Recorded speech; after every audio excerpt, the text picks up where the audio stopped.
afternoon. Welcome to the lifestyle edition of The Buzz on Galaxy Television. Today is Thursday, the 14th of March, 2024. My name is Patience, and I welcome you warmly to the program this afternoon. Thursdays, typically we talk lifestyle, relationship, marriage, friendship, parenting, even finance. They all come under lifestyle, and that's what we focus on Thursday. I don't know what's going to happen on the program this afternoon, but we are just going to go with the flow. Okay, that's because none of my guests has made it to the studio yet. I don't know what it's looking like out there, if there's traffic, if it's heavy or not, I'm not sure, but they are all stuck in traffic in different points, and I can only but keep my fingers crossed and hope that they get to the show, you know, on time. But no time to check time, like they say on the streets. So we have to start off the program. And let me welcome you, the viewers, once again to the show. You are going to be a very important part of the program this afternoon. The number to call, for the first time this year, I'm opening up the phone lines. And that's even because one of the conversations we'll be having at the table this afternoon, I would very much want to hear public perspective on the issue. And the topic is, when really is it no longer an acceptable option for you to divorce your spouse? You know, how long do you have to be together for before divorce, you know, is no longer an option? And we're taking that question riding on the breaking story of Nigeria's billionaire businesswoman Folorunsho Alakija, who just recently separated from her husband of over 30 years, Modukbe Alakija. Actually, they've been together before marriage and all that, you know, for like 48 years, all right? And they are separating at this point in time. So for how long do you really have to be together when it now becomes really not an option for you to have to divorce each other? Okay, we'll get into that in a bit, okay? But once again, is the lifestyle edition of The Buzz, and I hope my guests will get to the table soon enough. So let's kickstart the program this afternoon. And if we recall correctly, Monday this week, Muslim faithfuls around the world began the Ramadan fasting, and this is a very important time for Muslim and in Islam as a whole. So on this segment of the program, we'll be bringing you 10 health tips to help you with your Ramadan fasting if you are a viewer and you're a Muslim and you are observing the fast, as it were. Well, like I mentioned before, 10 health tips for Ramadan fasting. And of course, we already know that Ramadan is a month-long period of spiritual reflection, self-discipline, and devotion for Muslims around the world. It's a time of fasting, it's a time of prayer, and also is a time of acts of charity. As much as it is a time for focusing on our spiritual well-being, it is also essential that we focus and pay attention to our physical and mental well-being during this holy month of Ramadan. Now, practicing self-care during Ramadan is very essential because this can help maintain our physical and emotional health and make the most out of this spiritual journey of 30 days. Now, of course, we've heard stories of people who collapse during fasting and they die. People who, right after fasting, you know, they don't make it, they die. All of that, exhaustion and other underlying health issues and all that. So it tells us that it's a very, very serious thing, you know, taking our health into cognizance when we're embarking on this 30-day long fast. All right, so let's quickly highlight some tips and some steps we can take to ensure that our health is not compromised during the Ramadan fasting. The first tip is stay hydrated. Stay hydrated. Drink plenty of water, lots and lots of water, especially during the non-fasting hours, all right? Now, for Muslims, they eat at the break of dawn. I think that's iftar. All right, so drink water at that time, you know, with your meals and all of that. Drink enough water. All right, I'm not saying you should drown in water, but at least drink enough water to keep you well hydrated till sunset. That's at sahur at 7 p.m. when you break your fast. And when you do break your fast as well, in the evening, it is advisable that you drink water, all right? Because apart from the fact that your body has been without water for hours, we all know that the weather right now is very hot, all right? So you need to stay hydrated. Drinking at least 8 glasses of water a day is recommended to keep the body hydrated. It's also beneficial to consume foods that are high in water content, such as watermelon, cucumber, especially during sahur and iftar. All right, you can incorporate all of these foods that are loaded with fluid, with water, into your meals as well. It will do your body a lot of good. Once again, fruits, vegetables that have a high water content. You have your cucumber, you have your watermelon, you have your cabbage. Cabbage has a lot of water too. You know, just incorporate them and then drink water a lot. Now, tip number 2 for us to stay healthy this Ramadan period is that you eat nutritious food.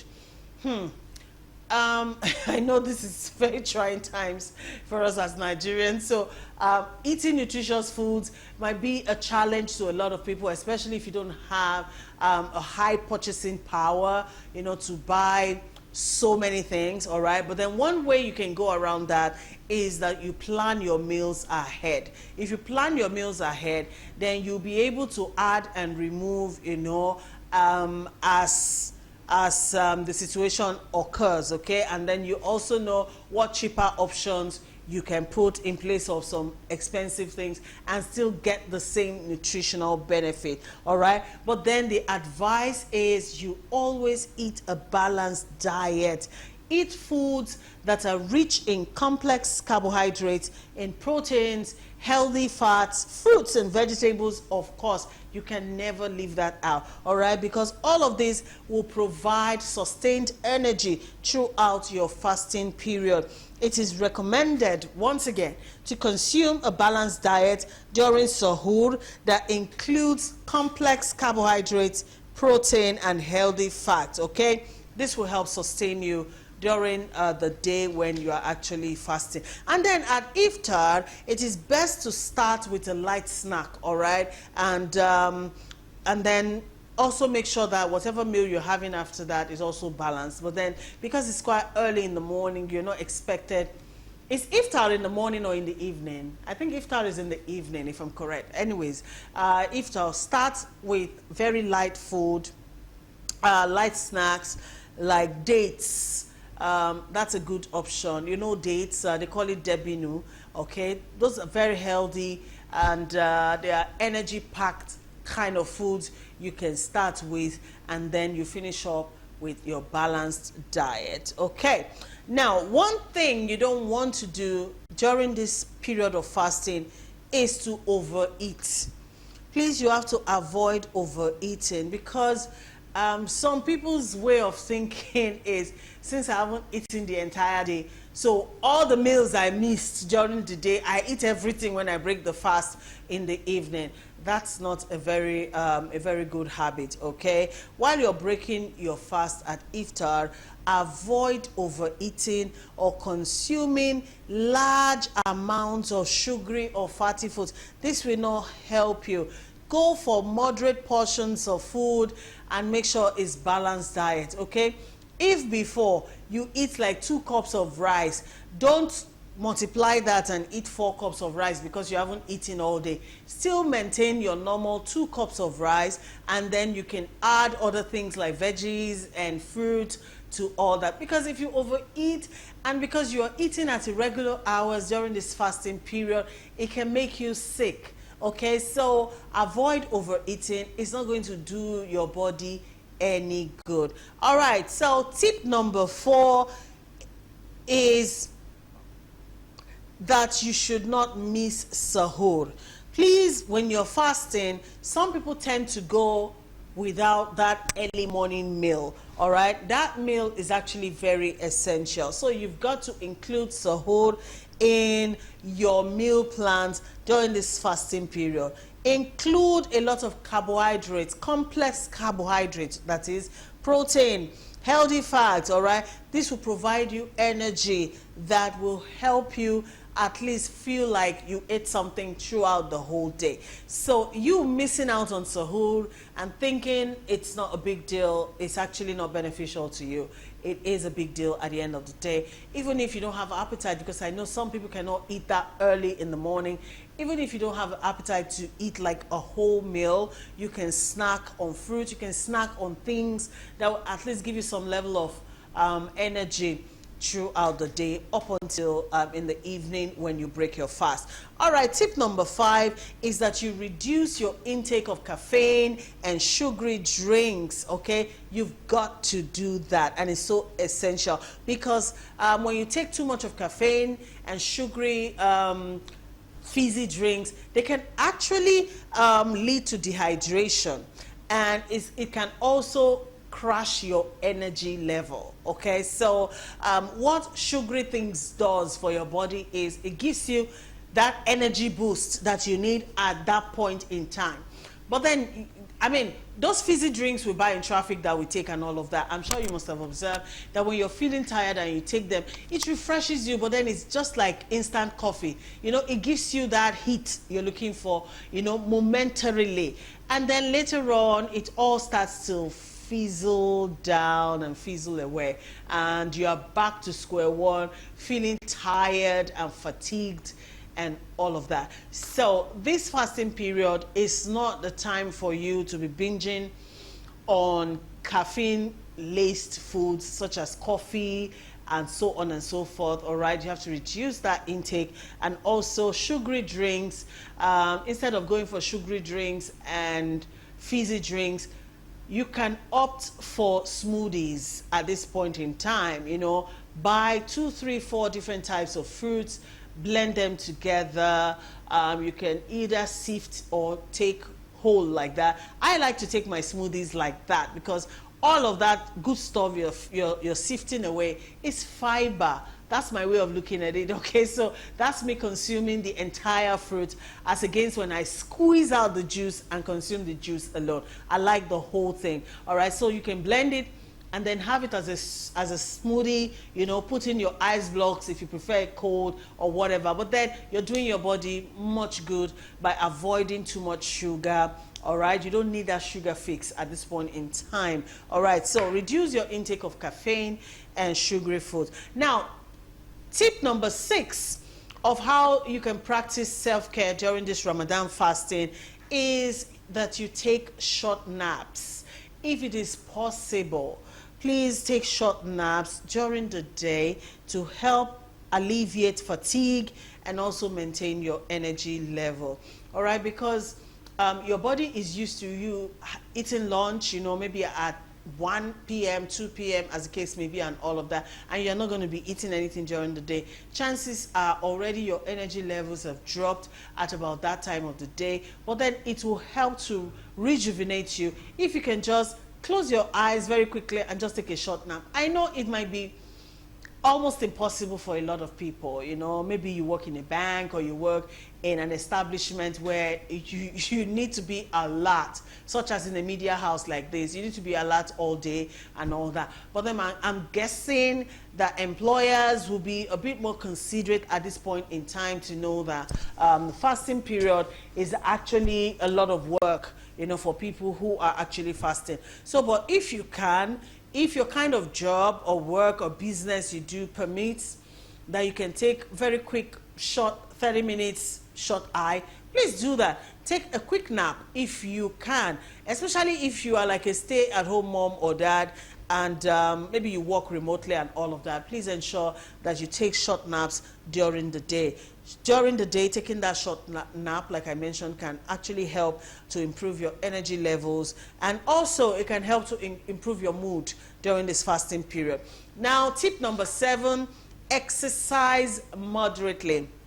You need to exercise your body but then you do it in moderation. Now, although we all know that fasting can leave you feeling low on energy, exercising during Ramadan fasting can actually help to maintain your physical health, and it can also help to increase your energy levels. Yes, you got that right. I know for a lot of people, you feel like, I'm fasting and then I'm doing exercise again. You know, you want to kill me. No, I'm not talking about you going to pump those ions and all that you do at the gym, okay? Now, if you belong to Team Fit Farm and you are a gym bum and all that, you go to the gym literally every day and then you lift all the weights and all that, this is the time to slow it down, all right? Slow it down. Take your time on the treadmill, all right? Maybe you just do those little exercises that are not too tasking. Yes, you can run on the treadmill, but not too fast, okay? Don't lift heavy weights at this point in time. You can exercise, but exercise moderately. It will actually help you, okay? It is best to exercise before breaking your fast, during iftar, or after the Taraweeh prayers at night, okay? Those are the best times for you to actually exercise. Now, walking, light jogging, yoga, these are excellent exercises that you can actually indulge in during this fasting period. Once again, avoid strenuous exercises during fasting hours, okay? So we don't have a calamity on our hands, okay? So tip number 8, you need to monitor your health. Pay attention to your body. Any sign of dehydration, fatigue, or health issues that doesn't resolve, you know, as quickly as possible, please seek a doctor's advice quickly. Maybe I need to see that again. Any sign of dehydration, fatigue, that's tiredness, or any other health issue you have during this fasting period, and it doesn't like go away like quickly, you get, please seek your doctor's attention, okay? We have heard stories of people actually dying, people who are fasting, you know, passing on from fatigue, from dehydration and stuff like that. And let's not forget that a lot of people already have underlying health issues before they even embark on this fasting. So you need to focus on your health. Pay attention. Usually your body gives you signs, but we are so busy sometimes we don't even notice those signs. But this period is the period for you to pay more attention to your body. Check your heart rate, check your pulse rate, check your sugar level, you know, especially if you already have some underlying illnesses, maybe like high blood pressure, you are diabetic and all of that. Please pay close attention to your health even as you embark on this spiritual exercise. All right, that takes us to tip number 9, which is that you need to get sufficient sleep. This is different from taking a short nap that I mentioned earlier. All right, so taking a short nap, usually that's during the day, but then getting sufficient sleep right after you've broken your fast at iftar in the evening. Please, it is not a time for you to be binging on series you've pre-recorded on cable TV or whatever. It's not a time for you to be watching movies late into the night or doing those sort of things. It's not even the time for you to be on your phone for an extended period of time. After iftar, after your prayers and whatever else you need to do, you know, to bring your fast to a conclusion for that day, the right thing to do is that you try and go to bed as soon as possible. Please, all right? Getting adequate sleep is crucial. During Ramadan fasting, it's recommended to get at least 7 to 8 hours of sleep a night to maintain energy levels and also improve on your mood. It is best to avoid stimulating activities such as watching television or using electronic devices before going to bed. Just like I mentioned earlier, All right, it's not a time for you to be watching movies late into the night, or even be having conversations with people on the phone late into the night, or even for you to be on your console playing games late into the night. No, this is not the time, especially if you're fasting. All right, as soon as you're done in the evening, please hit your bed as soon as possible so you can get enough sleep before you wake up again early morning for sahur. And lastly, tip for us being healthy this Ramadan fasting is that you break your fast gradually. Break your fast gradually. Start your iftar, that is in the evening, after those long periods of being without food. You have to start with maybe dates and water.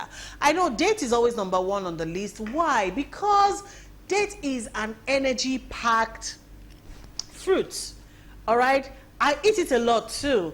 You know, it's got natural sugars that gives you that sugar fix that you need, but then it's natural. All right, it's packed, loaded with energy. So start with little things like that. Maybe your dates, your walnuts if they are in season, or just light fruits, and then water. That's the best way for you to break your fast. And then from there you can gradually progress into more substantial foods, all right, so that you prevent some digestive discomfort, because you haven't eaten all day and then you are breaking the fast and then you are eating one big bowl of amala. It doesn't make sense that way, okay? And then you don't need to rush the food all at once. Just break the fast gradually. Maybe you begin by drinking a glass of water first, okay? That should calm you down. Then maybe after a few minutes after that, you go in with your fruits.